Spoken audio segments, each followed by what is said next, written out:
बकरी कापू नका, त्यात गैर काय आहे? तुम्ही तुमच्या घरात कापा ना. ज्यांना काय बकरी कापायची आहे तुम्ही तुमच्या मध्ये कापा. उघड्या रस्त्यावरती कापण्याची आवश्यकता नाही. आणि वराहाच्या संदर्भामध्ये जर कुणी भूमिका घेत असेल तर त्यावर आक्षेप घेण्याची गरज काय? आपण भारतामध्ये राहतो, आपण इराण, इराक, अफगाणिस्तानमध्ये राहत नाही, पाकिस्तानमध्ये राहत नाही. आणि तुम्हाला काय शरिया कायदा लागू करायचा आहे का भारतामध्ये? भारतामध्ये राहायचं आहे तर संविधानाच्या नुसारच तुम्हाला राहावं लागेल, कुणाला राहायचं आहे त्यांना. आणि त्यामुळं जी भूमिका तुमची आहे तीच भूमिका आमची राहील.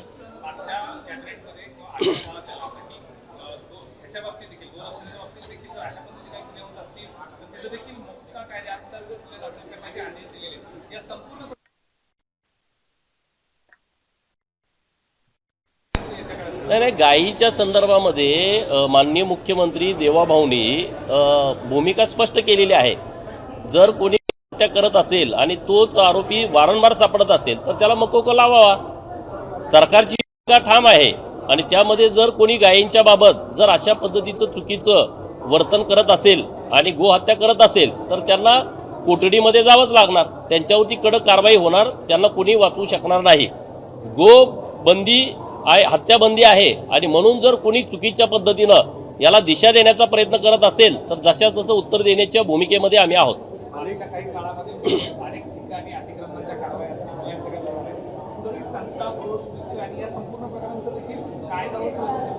अतिक्रमणाच्या ज्या कारवाया आहेत त्या अभिनंदनास आहेत. अतिक्रमणाची कारवाई झाली आणि रेल्वे स्टेशनवरती गर्दी झाली, मग ही कुठली होती? ज्यांनी इथं सरकारी जागेमध्ये येऊन अतिक्रमण केलं, हजारोच्या संख्येनं झोपड्या उभा केल्या आणि जेव्हा झोपड्यावरती कारवाई झाली तेव्हा सगळे कोरोनाच्या काळामध्ये जशी गर्दी रेल्वे स्टेशनला होती तशा पद्धतीची गर्दी आता होती. म्हणजे ही सगळे बाहेरचे लोक आहेत हे सिद्ध झालेलं आहे.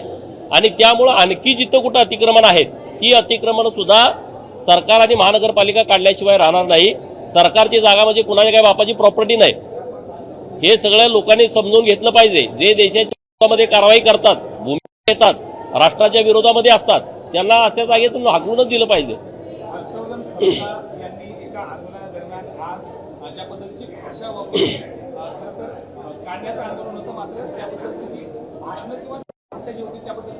या आरक्षण सपकाळचं डोकं नासलेल्या कांद्यासारखं आहे. नासलेल्या कांद्याच्या मध्ये कसा वास येतोय तशा पद्धतीचं डोकं झालंय. अरे बोलताय कुणावरती? या राज्यामध्ये या शेतकऱ्यांच्या बाजूनं ठामपणे राहणाऱ्या देवाभाऊंच्या सरकारमध्ये कांद्याच्या संदर्भामध्ये केंद्र सरकारनं बैठक लावली आहे. ही भूमिका माननीय मुख्यमंत्री महोदयांनी स्पष्ट केलेली आहे. कांद्याच्या आडून जर कुणी देवाभाऊंना टार्गेट करण्याचा प्रयत्न करत असेल तर तुम्हाला सोडणार नाही. तुमचं शेतकऱ्यांच्या बद्दलची भूमिका काय? तुम्ही शेतकऱ्यांना गोळ्या घातल्या, शेतकऱ्यांना तुम्ही ताणलं ठेवलं. या महाराष्ट्राला 70% महाराष्ट्र तुम्ही दुष्काळी ठेवला. ती लोक तुम्ही बोलताय तिथं जाऊन तुम्ही केलंय काय? काँग्रेसच्या काळामध्ये तुम्ही लोकांना पाणी देऊ शकला नाही, काँग्रेसच्या काळामध्ये तुम्ही योजना चालू करू शकला नाही.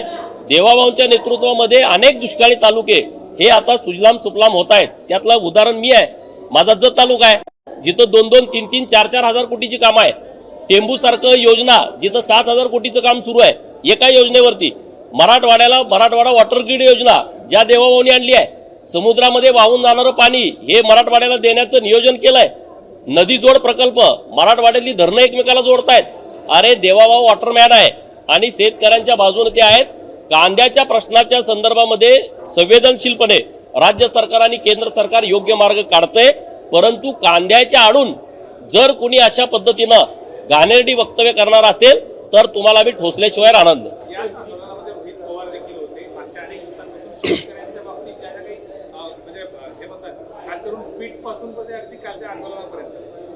रोहित पवारांना हे लक्षात घेतलं पाहिजे, मावळमध्ये जेव्हा शेतकरी रस्त्यावरती आले तेव्हा गोळ्या घातल्या. आजोबा आणि नातू यांच्या भूमिकेमध्ये काय फरक आहे का? तुम्ही आज एवढे वर्ष राज्यामध्ये सत्तेमध्ये होता, तुम्ही या राज्यातल्या शेतकऱ्यांच्यासाठी ठोस भूमिका काय घेतली? आज रोहित पवार जाऊन तिथं टापरी विपरी बांधून असा गप्पा हाणतोय जणू काय हा शेतकऱ्याचा एकदम तारणहारच झालाय, अशा पद्धतीचं वातावरण निर्माण करतोय. परंतु त्यांना हे लक्षात येत नाही आपला शेतकऱ्याच्या संदर्भातला काळा इतिहास आहे आजोबापासूनचा, हे लोकांना सगळे माहीत आहे. त्यामुळे रोहित पवार काय स्टेटमेंट करतायत याला फार काही महत्त्व शेतकऱ्यांच्या मध्ये आहे असं अजिबात नाही. मीरा रोड महिंदर में जिस तरह से पुलिस को लेकर हंगामा हो रहा है, क्या कहेंगे आप? नहीं, मीरा रोड पे जो हंगामा चल रहा है, इनको हमारा यही कहना है, आप भारत में रहते हैं, संविधान से भारत चलता है, इधर कानून चलता है, इधर शरिया कानून लाने का है क्या आपको? इधर जो आपको कानून है वही हिंदू लोगों को कानून है।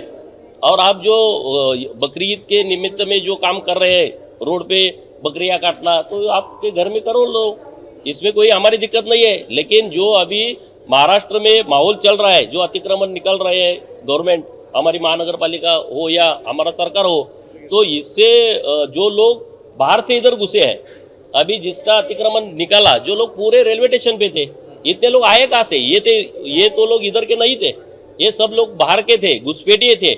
तो ऐसे लोगों के ऊपर कार्रवाई होने वाली है। और जिस जगह पे ऐसा कोई अतिक्रमण हो मुंबई में, तो वो पूरा निकलने वाले हैं। अशोक सप्ताह इन्होंने अपशब्द यूज किया है, क्या कहेंगे? अरे हर्षवर्धन सबका ये जो बात कर रहे हैं, इनका भेजा खराब हो गया है। ये जो अभी किसानों के साथ में खड़े रहने का नाटक कर रहे हैं, तो ये किसानों के खिलाफ के लोग हैं। प्याज के जो हमारे किसान हैं, उनके ऊपर केंद्र सरकार डिसीजन ले रही है। कल बैठक लगाई है उधर, और हमारे मुख्यमंत्री महोदय ये किसानों के साथ में है।